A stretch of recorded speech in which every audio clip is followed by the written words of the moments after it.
I'm Lou White, and I'm here to discuss something that is actually the keynote of the ministry of, it should be the keynote of every ministry, the ministry of all the Nazarene, and that's the same thing that Yahushua himself was engaged in. That's the restoration of the lost sheep, the lost tribes of Israel. The tribes of Israel are actually 13 technically, 12 if we count Joseph as one tribe. The Yahudim, or the Jews, are one tribe. They're the royal tribe, the royal line. And the firstborn blessing was placed upon one of Joseph's sons, Ephraim. Well, the lost tribes are out in the nations right now. And they're in the world, and they don't know who they are. They're like the prodigal son. They've forgotten themselves.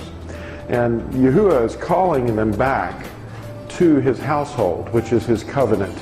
So this is a restoration project about, you know, restoration of the tribes of Israel back to the covenant. And they're going to learn the covenant again, and it's going to produce in them the fruit of the Spirit. And the fruit of the Spirit is, of course, you know, love, joy, peace, patience, kindness, goodness, gentleness, faithfulness, and self-control. 9 things that obeying the commandments actually produces. And the first 4 commandments are problematic for most Christians because they really don't understand them. They're not studying them. And that's what we're here to do, is to study them so that we can get restored to them again. And the 10 commandments are in fact called the covenant of loving kindness. The Hebrew word is hasid.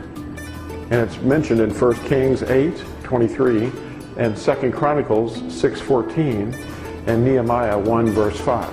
The covenant.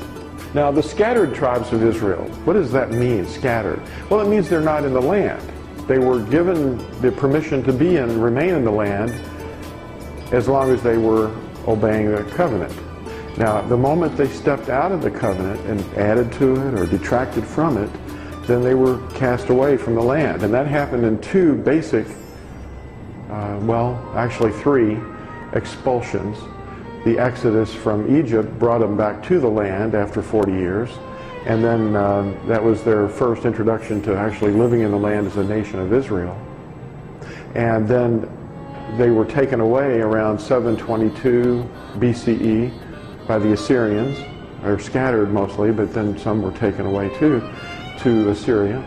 And then 135 years or so later, the Yahudim, the southern house of Yehuda, was taken away by the Babylonians for 70 years. And then about 10% of them came back and remained until around 70 CE, when they were completely taken away from the land again. And they remain in captivity. Now, captivity means that they're not in the covenant, and they're not allowed to come back until Yahushua himself regathers them. And he says when he regathers them, they're not going to be in any fear anymore. They're in fear right now because the United Nations is who regathered them. For the last days, the man who was renamed Israel, his first original name was Yaakov, the brother of Esau. In Genesis 49, it says, and Yaakov called his sons. That means all the tribes' heads, the fathers of the tribes. Gather together so that I declare to you what is to befall you in the last days. Gather together and hear, you sons of Yaakov, and listen to Yisrael, your father. And that was what he said. You ought to read that. Now, in Yaakov, the man named Yaakov, who was the brother of Yahushua, they called James. In verse 1 of his book, he says, or his letter, Yaakov, the servant of Elohim, and the master of Yahushua the Messiah, to the 12 tribes who are in the dispersion, greetings. So that's the greeting. Right there at the beginning, opening line of his letter, he's addressing the letter to the 12 tribes who are in captivity, in the dispersion. And in James 5, or Yaakov 5, verses 7 and 9, so brothers, be patient until the coming of the master. You don't have to regather yourself. See, the farmer waits for the precious fruit of the earth, waiting patiently for it until it receives the early and latter rain. You too, be patient. Establish your hearts, for the coming of the Master has drawn near. So he's writing to us too. Not only was the first Yaakov writing to us, but the second one was writing and saying the same thing. He's talking to us who are in the dispersion, or the captivity. And that captivity is among the nations of the world. We're all over the place. And this is addressed to overcome a blindness that's blocking our comprehension, because a lot of people that are seeing this for the first time are going to be thinking, oh, it's just Jews and Christians and Islamic people. But it isn't. A lot of those, all in those groups, are all mixed up, lost tribes of Israel. Before you can fully comprehend this information, a certain blindness has to be lifted from your mind. The blindness is the fact that the tribes or descendants of Israel don't know who they are, because they're lost. They're lost to themselves. The word Israel must never refer to the land or even a government. It's a nation of people, the families or clans or tribes, who live in a covenant with Yahuwah. So if you're an Israelite by blood, but you're not in the covenant, then you can't really claim that name anymore. But you can claim the name of your tribe, but that's about all. The lost tribes are their descendants living among the Gentiles scattered upon the earth. But a remnant will awaken and understand here in the last days. So there's going to be a time here in the last days when a remnant of the lost sheep will actually understand. And that's what the prophecy says. Israel has been blinded in part while scattered among the Gentiles, and they're blind to the covenant and to their own identity.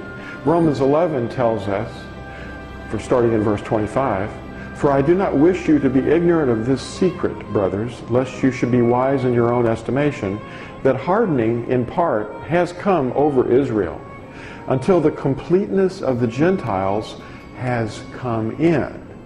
Now what's he saying? He's saying that Gentiles who think they're Gentiles are coming into Israel. They're not the land, but the covenant. That's the way you engraft. Until the completeness or the fullness of the Gentiles has come in.